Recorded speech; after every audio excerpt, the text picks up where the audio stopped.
Hello everyone, आप सभी का स्वागत है अपने यूट्यूब चैनल लक्ष्य जेटेट एग्ज़ाम में। आज हम लोग सीटेट एग्ज़ाम में सबसे इम्पोर्टेंट जो पार्ट है या चैप्टर बोल लीजिए, लेसन बोल लीजिए, नेशनल करिकुलम फ्रेमवर्क 2005 जो एनसीएफ 2005 है, आज उस पर हम लोग विशेष चर्चा करेंगे। क्या है उसकी मुख्य बातें, यहाँ पर देख सकते हैं। मैं वो सभी मुख्य बातों को लिखा हूँ, ध्यान से आप लोग देख सकते हैं। इस पर एक एक करके सारे टॉपिक्स को, ये तो आप लोग का काम है, लाइक शेयर एंड सब्सक्राइब करना बहुत ज़रूरी है।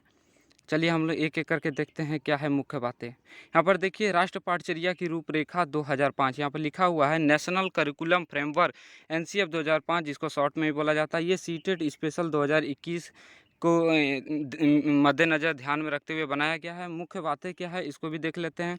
यह अभी तक का शिक्षा से संबंधित सबसे नवीनतम दस्तावेज, यानी कि अभी तक जो चल रहा है वह एनसीएफ 2005 ही चल रहा है। यह एमएचआरडी के अनुशंसा पर तैयार की गई है। एमएचआरडी का फुल फॉर्म होता है ministry of human research development.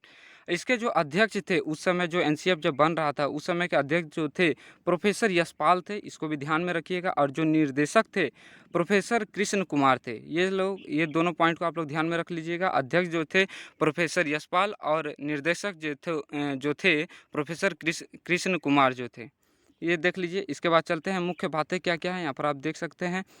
यहाँ पर राष्ट्र पाठचर्या को लेकर जो मुख्य बातें मैंने यहाँ लिखा है, एक एक पॉइंट को डील कर देता हूँ।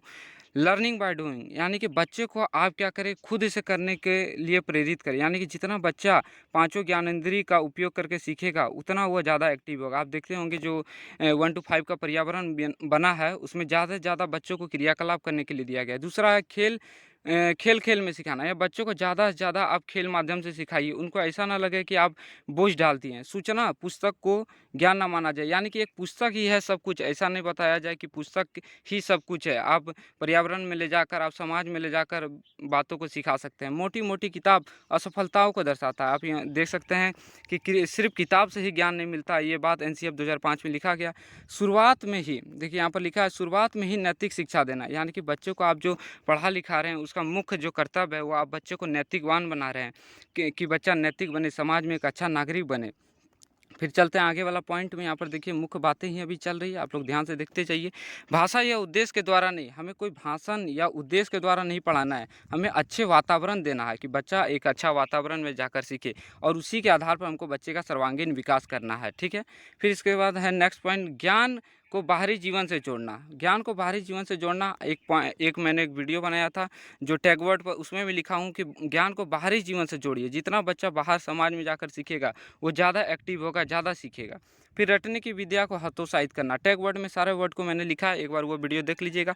रटने की विद्या को हतोत्साहित करना, आप बच्चे को ये नहीं बोलिए कि आपको ये होमवर्क दिया जा रहा है, आप कल इसको रट के सुनाइए। आप उसको खेल खेल में सिखाइए, पर्यावरण में सिखाइए। राष्ट्रवादी बच्चों का निर्माण करना, ये बहुत ज़्यादा मुख्य बात है कि आपको जो पढ़ाई लिखाई का मुख्य उद्देश्य है, क्या आप उसको क्या बनाइए, राष्ट्रवादी। ये नहीं कि मेरा राज्य सबसे पहला इंडियन है, इंडियन ही सब कुछ है।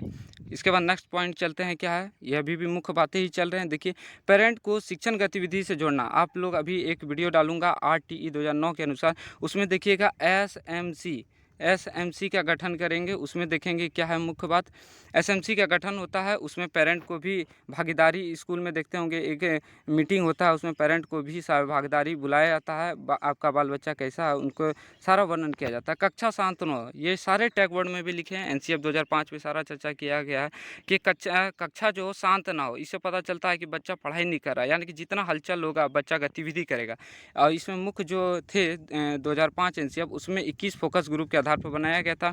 एनसीएफ जो है उसका निबंधन जो है सभ्यता और संस्कृति जो है रविंद्रनाथ टैगोर, उन्हीं से लिया गया है। ये जो निबंधन है सभ्यता और संस्कृति, बहुत ही कम शब्दों में मैंने बताया है, इसलिए आप ये वीडियो को ज़्यादा से ज़्यादा लाइक शेयर सब्सक्राइब कीजिएगा। यहाँ पर ये आप लोगों का काम है, देख लीजिए। मुख्य बातों की चर्चा मैंने कर दी, एनसीएफ में क्या क्या मुख्य है। आप लोग को प्लीज़ ये लाइक शेयर एंड सब्सक्राइब करना ना भूले, ऐसे वीडियो बनाता रहूँगा। अगली वीडियो आप लोग को आरटीई 2009 पर मिलेगा, उसमें भी सारी बातों की चर्चा की बहुत कम समय में बनाया हूँ। धन्यवाद साथियों।